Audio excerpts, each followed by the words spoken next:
long time no see. It has been a long time since I put a video up. Well, long time. And no excuses other than just didn't feel like it. But actually, funny, I have like 2 videos on this camera card that just need edited. That's all. I just haven't done it. Ha! But today, I thought we would do, instead of like a monthly favorites, I would do just sort of like a currently favorites, a what I'm liking right now kind of thing. So it's a good hodgepodge of all kinds of stuff. As always, a little TV, a little lifestyle, a little makeup, a little hair doodly dobs, that kind of thing. So I hope it makes up for the fact that I've been gone for so long. But let's get cracking. I've got 2 in my hands right now, and the first one is gonna crack you up. It is the Maybelline Instant Age Rewind Concealer.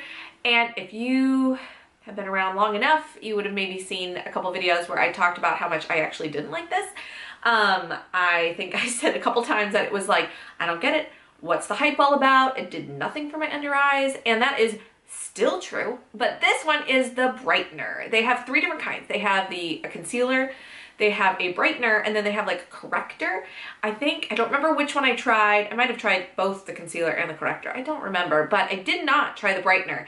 And the brightener is great. I use it on top of concealer. So I use the IT Cosmetics Bye Under Eye under my eyes, and it eliminates my dark circles. Like boom, done, gone. This is great over top because while I love the IT Cosmetics concealer, I don't feel that it says brightening. I often feel like I look not washed out. What's the word I'm looking for? Just kind of like sallow. Like I need bronzer under my eyeballs. Even though that's not what bronzer's for.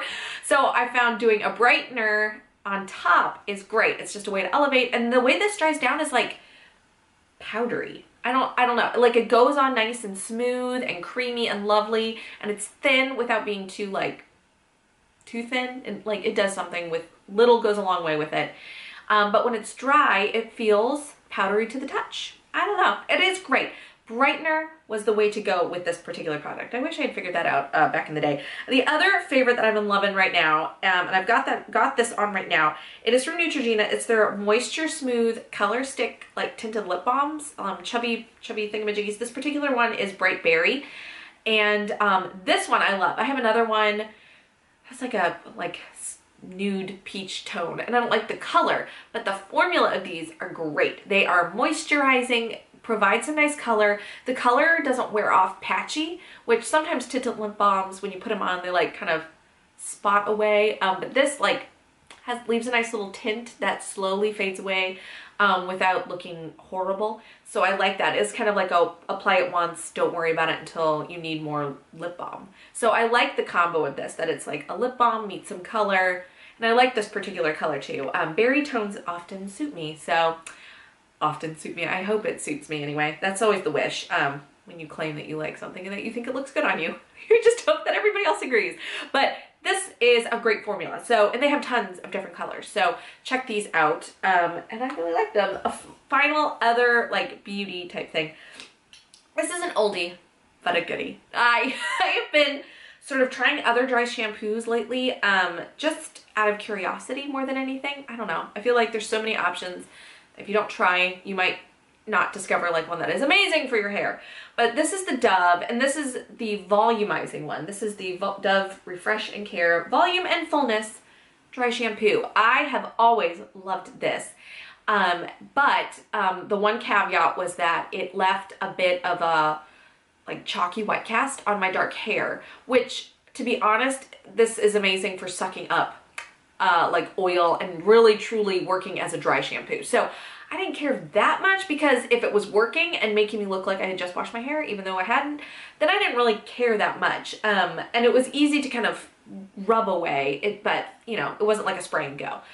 But I love this. They have recently redone certainly the packaging, but I've also heard that they've redone the formula, because I sprayed on my dark hair and I don't see a white cast anymore. So that is amazing. And I still love this as a day 2 dry shampoo. Day 1 dry shampoo that has more texture than dry shampoo is the Tresemme one. I like that one. I've talked about that one a lot. this Dove one is great for like truly being a dry shampoo and adding a little bit of volume, not grit. It just leaves your hair feeling very soft, like you've just washed it. So that is a win. I mean, isn't that what dry shampoo is for? I think so. Something else I have been loving since probably Christmas, they've come out with 2 copies now, is the Magnolia Journal. This is from the Fixer Upper folks, the Gaineses, and I love these magazines. They've come out with 2. There was one around Christmas, one maybe more like Thanksgiving, and this is like the spring one. I think they're supposed to come out with one a quarter. But this one in particular is great. It has like some of my favorite kinds of topics. This one's got a talk about a capsule wardrobe. If Joanna had one, this is what our capsule wardrobe would be, which I am all about capsule wardrobes. Even though I don't have one, I'm all about it. I just love the idea. Subway tile. My husband and I actually looked at it together and was like, oh, I didn't know all this about subway tile. So anyway, great magazine. I love how clean and simple it is. It's just really just makes me love like looking at it. It's just an attractive magazine.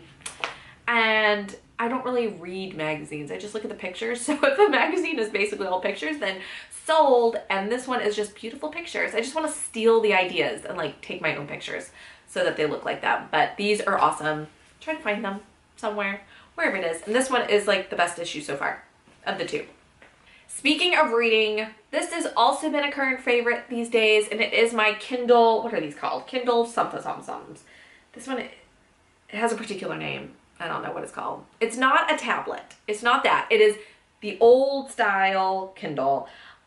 We used to have the ones that had the little like keyboards on them, and those actually died on us. So we had to get some new ones, and we got his and hers Kindles. I was trying to unlock it for some reason, it just wouldn't let me. His and hers Kindles, and for Christmas, and yeah, it's been great. It has a backlight on it. It's just your classic Kindle look with the white screen, black text. It has backlight on it, so at night I can read without disturbing my husband if he decides to turn off the light randomly. And I've actually been reading more, which is great. That makes me happy because I do love to read. I just find that I can think of a lot of other things I should be doing instead of sitting and reading, which probably isn't the best attitude to have, but that's true. And I've read a couple good books. The first one was The Good Neighbor, which was, I remember it said like, if you liked The Girl on the Train, which I haven't read, but I've heard is amazing. So you'll like this book. And so I read it, and it was really good, sort of, not thriller necessarily, but like drama, mystery-ish, whodunit kind of thing. And it was really good. And then right now I'm reading Wild and Free, which is all about choosing to live free and wild, I guess.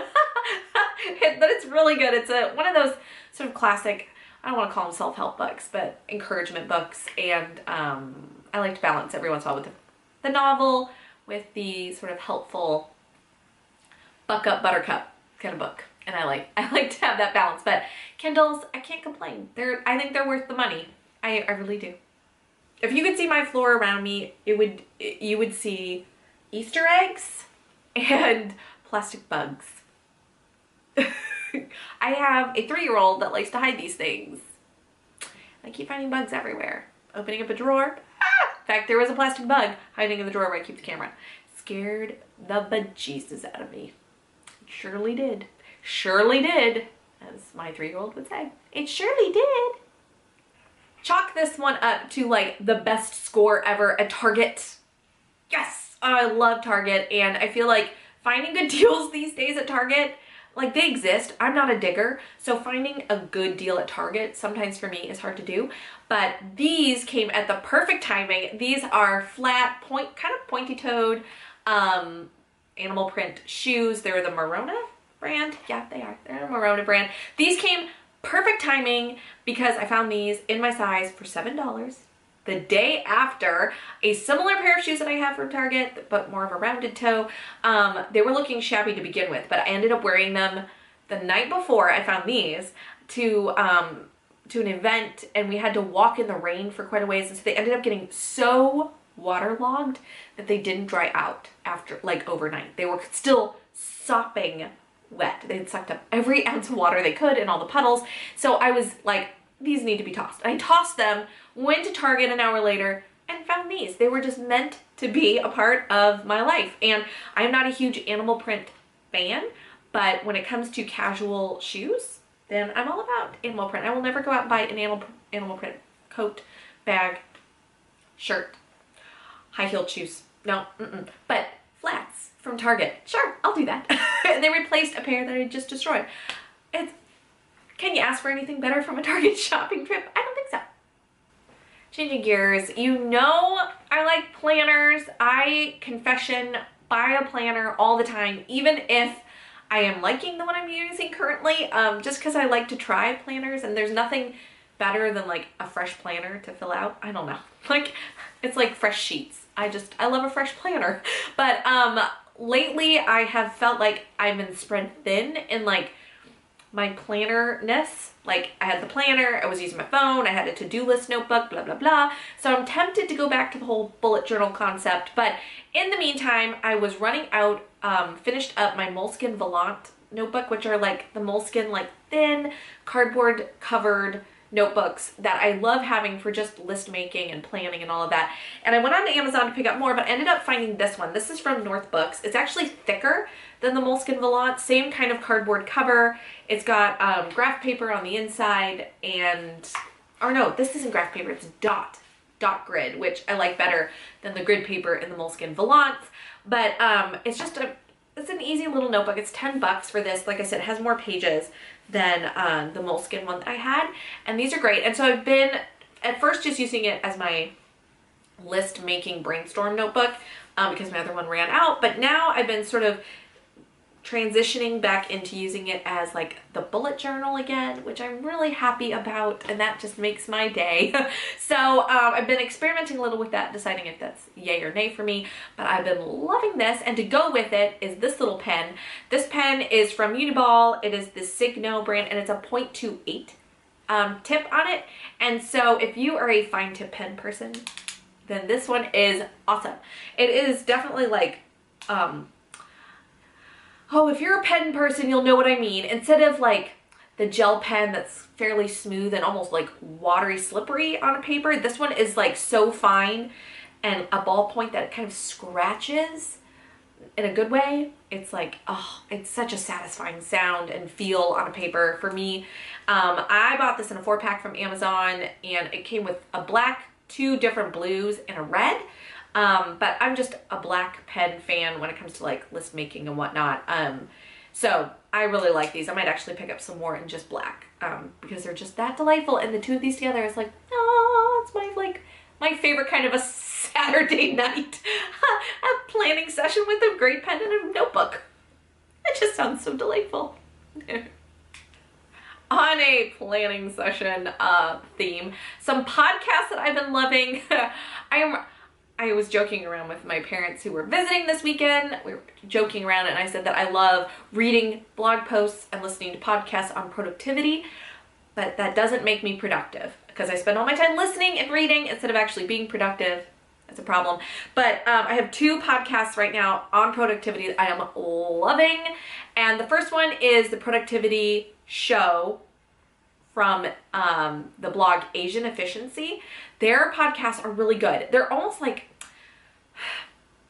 tips on being productive / science about productivity, or the theory behind productivity, I guess. They're always lengthy podcasts, like about an hour, but the tips and tricks and people they interview are always fascinating. My favorite podcast recently, and I'll link this for you if you want to listen, was a guy that had experimented for like a year and a half with every single productivity tool out there, like waking up super early versus like staying up late, exercising every day in the theory that you'd be invigorated to be productive, working in short blocks of time, working in long blocks of time, all of that. And he ended up writing a book about what worked for him. But anyway, that was a fascinating podcast. But their podcasts in general are really great. And then the second podcast that I've been loving is the Productive Woman podcast. She is the host of that one. I can't remember what her name is, but the host of this one, she is a lawyer by day and just sort of a productivity nerd by night. And so she has this podcast, and I really appreciate the balance of her podcast. They're not as nerdy as the Productivity Show podcast, just more practical, I guess, is probably the best way to describe it. A recent one that I loved was a podcast answering a question on the difference between tasks and projects, and saying that your to-do list, especially the things that stay on your to-do list day after day after day after day, are probably projects and not tasks. Tasks are things that you can accomplish sort of in one go, like not a short task necessarily, but something that's like you look at it, you can do it. Check.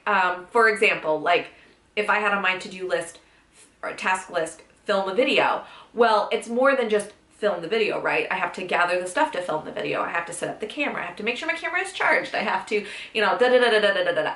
And so she was suggesting that your task list, your to-do list, should be filled with sort of one-step tasks as opposed to multi-step projects, and have a separate spot to list projects. And maybe you fill your to-do list looking at the project list and saying, what project do I want to work on? I'm breaking that up into steps. Anyway, oh, so fascinating. You probably don't need to listen to the podcast now because I'm giving you the most specific, synopsis. That is the word I'm looking for. But anyway, really two great podcasts. And if you are like me and like those kinds of things, you will love it too. And then to finish up, a TV favorite right now, but there are oh so many. I watch a lot of TV. I do. I watch a lot of TV.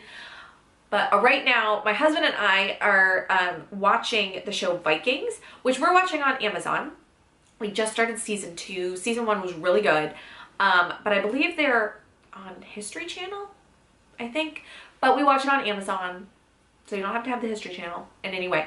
But I think there are 4 seasons on Amazon. So I always like watching a show when there are multiple seasons, because if you start to like get really into it, you're not like, oh no, season's over, we have to wait.